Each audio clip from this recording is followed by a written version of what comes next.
What's up, guys? Welcome back to Kicking It with Craig. I'm Craig if you're new to the channel. And I just got a chance to sit down with former Bears guard Terrance Metcalf. Terrance is the dad of Seattle Seahawks star DK Metcalf. Check it out. Thank you for joining us today. Thank you for having me today. I appreciate you. Welcome. So do you mind if I ask you some questions? Not at all. Let's go. Okay. So tell us a little bit about when you started playing football and how you ended up playing for the Bears. Well, when I started playing football, I was about 12 years old. Just joined football because I had a family member that was playing. Didn't know much about it. But when I got out there, I loved the running. I loved the hitting and wrestling type things that we do out there on the field, lifting weights and just spending time with my friends. And I got pretty decent at it as a young player. And then as I got older, I learned more about the game, understanding what I should do, what I shouldn't do, how I should carry myself. And then I got offered a scholarship to play football at Ole Miss, the University of Mississippi. And from there, I was an All-American quite often there. And that's when the Chicago Bears came after my senior year. And I was drafted by the Bears in 2002. Yeah. What did you cheer for growing up? Well, really, I really cheer for the Chicago Bulls. I lived in Milwaukee when I was young, and that was during the time the Bulls was just starting their run. I really didn't watch football much at all, but as I got older, I had a love for the Oakland Raiders.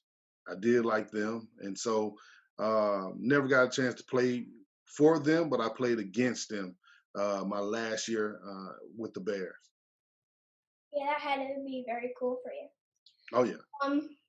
Who was your favorite player growing up? Favorite player growing up, like I said, basketball. I hate to get basketball because we're talking about football, but I watched basketball more. I was a tall kid, thought I was going to be a basketball player, but it didn't work out that way. But my favorite players as I started playing was guys that I played with in college, like Deuce McAllister and Derek Burgess. And once I got in the league, we had Ray Lewis in the league. Some of my teammates, Olin Kreutz, Brian Urlacher, Lance Briggs, Alex Brown, those guys were like my favorite guys. Yeah. Bears played the Colts in the Super Bowl in 2007, and you were part of the team. Tell me a little bit about that. Well, it was an exciting run we had that year. We, our defense was really strong, like some of the guys I named, Brian Urlacher, Mike Brown, Peanut Tillman, Nathan Vasher, Tommy Harris, Tank Johnson, Lance Briggs. Again, those guys were special defensive guys, and they really did a good job. Offensively, we had an amazing cast of offensive linemen: Reuben Brown, Olin Kreutz, Roberto Garza, Fred Miller, John Tate, myself, John St. Clair. So it was a host of guys that contributed. At the quarterback that year was we had Rex Grossman was our quarterback at the time, and so we had a good group of guys. But we had injuries in that game, which caused us to lose that game. And I can't talk about the Super Bowl without talking about Devin Hester and how special he was for us all year on the special team, and how he really changed our offensive mindset. When we were struggling on offense, he brought it back on special teams. So he's a special guy, running back, kickoff returns and punt returns for us. Yeah. Dude, so in 2007, this team, defense just sounds like a superstar. Right. They were off the chain. I mean, you heard the names that I mentioned. These were special guys, man. They had fun. We always had fun at practice. Everybody, we sometimes you don't get along, but then at the end of the day, we all family, we all friends, we all laugh and enjoy ourselves together, and that's what made it a special run. Not just because of the way the guys played on the field, but the way we were connected as a football team off the football field. Yeah. How does your experience as a player affect you now as a coach and as a dad?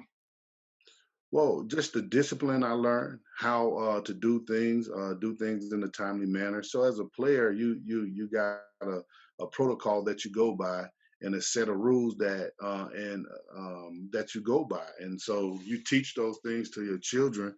You teach those things to the players that come into your life as a coach, and you hope you impact them in the right way by teaching them just the proper way of doing things, being on time, treating people the right way, being disciplined when you're asked to do something, you try to get it done, and not so much forcing anybody to do anything because a coach teaches, and so I learned how to teach.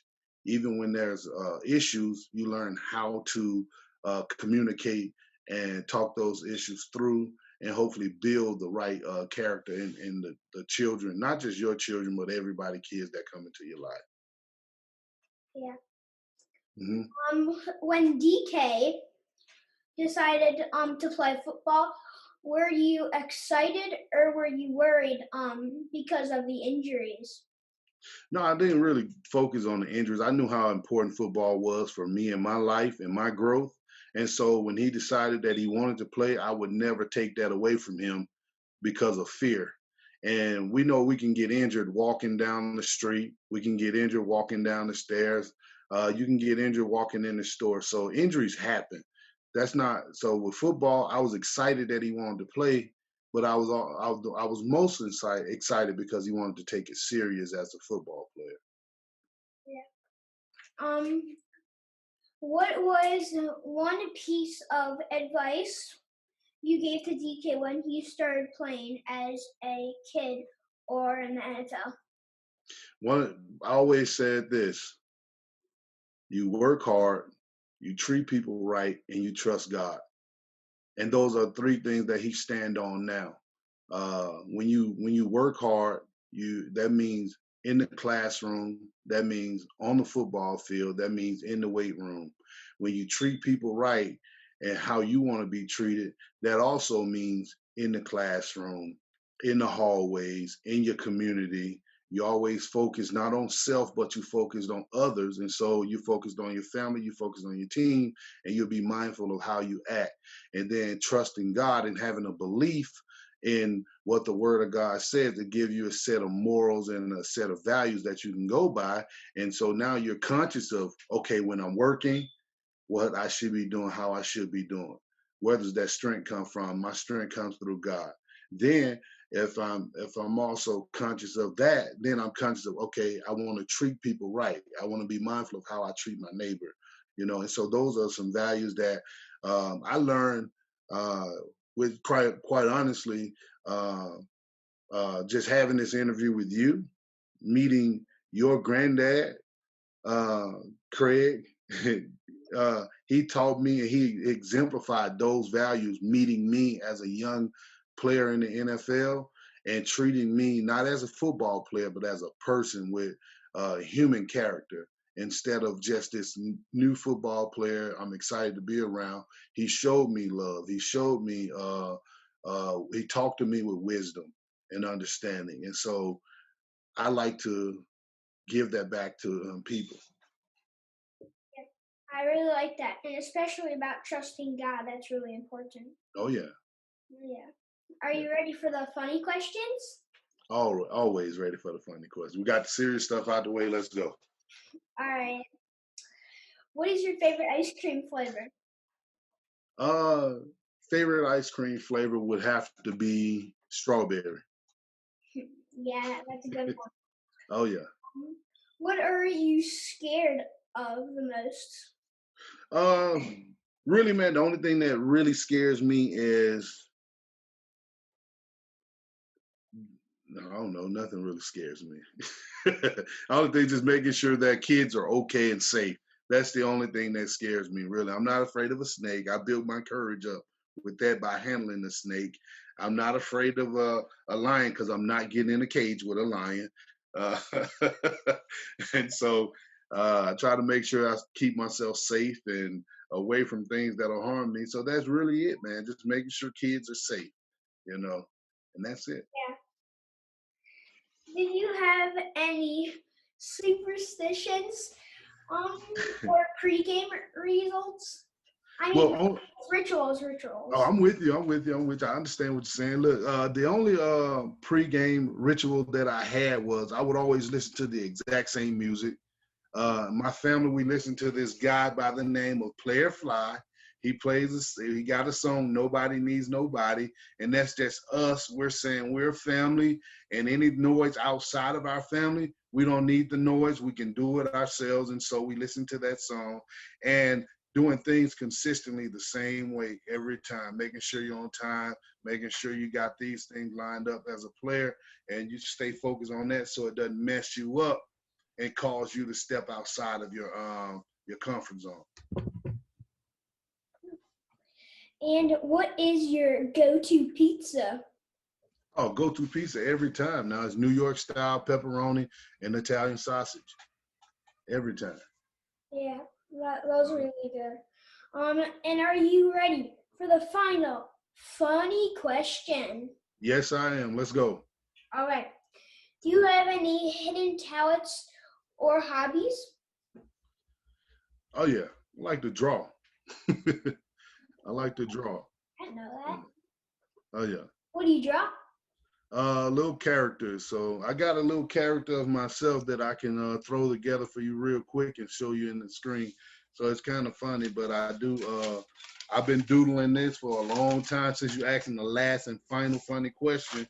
That's one of my secret little things that I like to do. So here we go. Let's see this.